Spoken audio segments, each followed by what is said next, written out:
आशीर्वाद देंगे। बहुत बहुत धन्यवाद भैया। जय जोहार सबको, अस्सलाम वालेकुम, जय प्रणाम, नमो बुद्धाय, जय भीम, जय बिरसा। इस मंच पर जो बैठे हैं ये सिंधु कानून के क्रांति के प्रतीक है। ये व्यक्ति जिन्होंने ना झुकना सीखा, जिन्होंने ना मरना जाना, सिर्फ लड़ना जाना है। और वो लड़ाई इसीलिए कि झारखंड के स्वाभिमान की रक्षा किया जा सके। ये लड़ाई झारखंड की रक्षा के लिए है। ये लड़ाई बाहरी और भीतरी के लिए है। ये लड़ाई जो यहां पर आप सब लोग आए हैं, मां बहने, जो मेरी कंप्लीट हम सब के जीवन के निर्माण के प्रतीक हैं। मैं कोई स्पीच नहीं दूंगा, मैं भाजपा से 4 बात पूछूंगा। पहली बात कि सबसे ज्यादा झारखंड बनने के बाद 5 मुख्यमंत्री आप बने हैं, 4 मुख्यमंत्री अभी आपके पास है।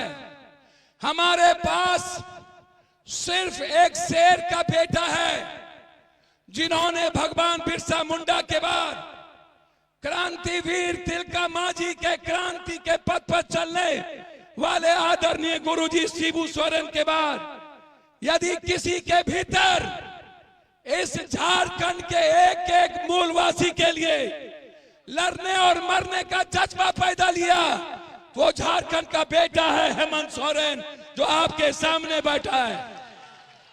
मंच पर सभी सम्मानित नेता, गठबंधन के नेता, सभी कांग्रेस, जो आज पूरी दुनिया राहुल गांधी की ओर देख रही हो, पूरा विश्व का दलित गरीब राहुल गांधी की ओर देख रहा हो।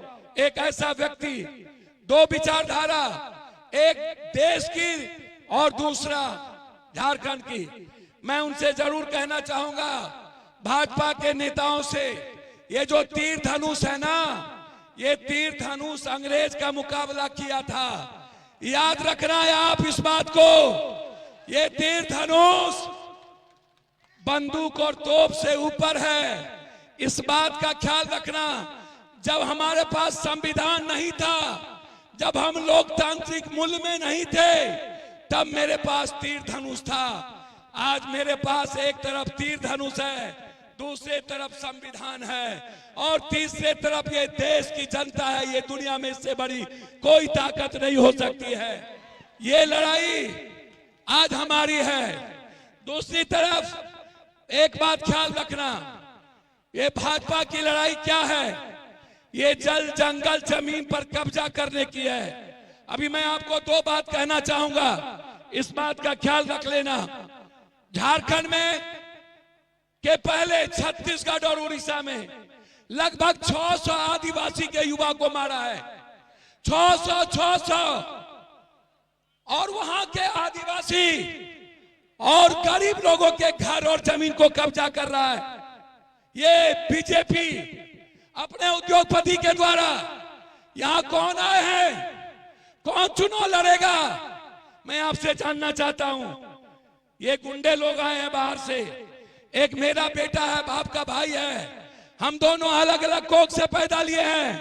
यदि हेमंत आपका मूलधन है तो पप्पू यादव सूद और ब्याज है आपका।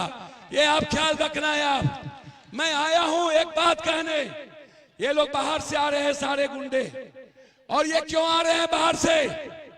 आप उनसे पूछो कि झारखंड को सबसे ज्यादा किसने लूटा, झारखंड को गरीब किसने किया, झारखंड को कमजोर किसने किया, झारखंड की बेरोजगारी किसने छीनी, झारखंड को आर्थिक बेहाली किसने की, झारखंड को इस हालात में किसने पहुंचाया? यदि झारखंड को किसी एक बेटा ने बचाया, वो है हेमंत सोरेन। और आज मां योजना, ये मां योजना नहीं है, ये आपके अस्तित्व की योजना है। ये योजना आपकी जिंदगी की है। इसीलिए चूंकि इनको आगे जाना है, मैं सिर्फ इतना एक बात कहना चाहूंगा अंत में, आपसे सिर्फ एक बात याद रखना कि आप जिन चीजों के लिए यहां आए हैं, ये आज सिर्फ आदिवासी गरीब और मुसलमानों के लिए नहीं। आपका जो बेटा है हफीजुल, ये इंसान है हफीजुल। ये कभी जात पात नहीं किया, ये कभी हिंदू मुसलमान नहीं किया। मुसलमानों से ज्यादा इस मधेपुर के बाजार के व्यापारियों से मोहब्बत किया। इसीलिए मैं आप सबसे आशीर्वाद लेना चाहूंगा कि इस बीजेपी का नामो निशान मिटा दो।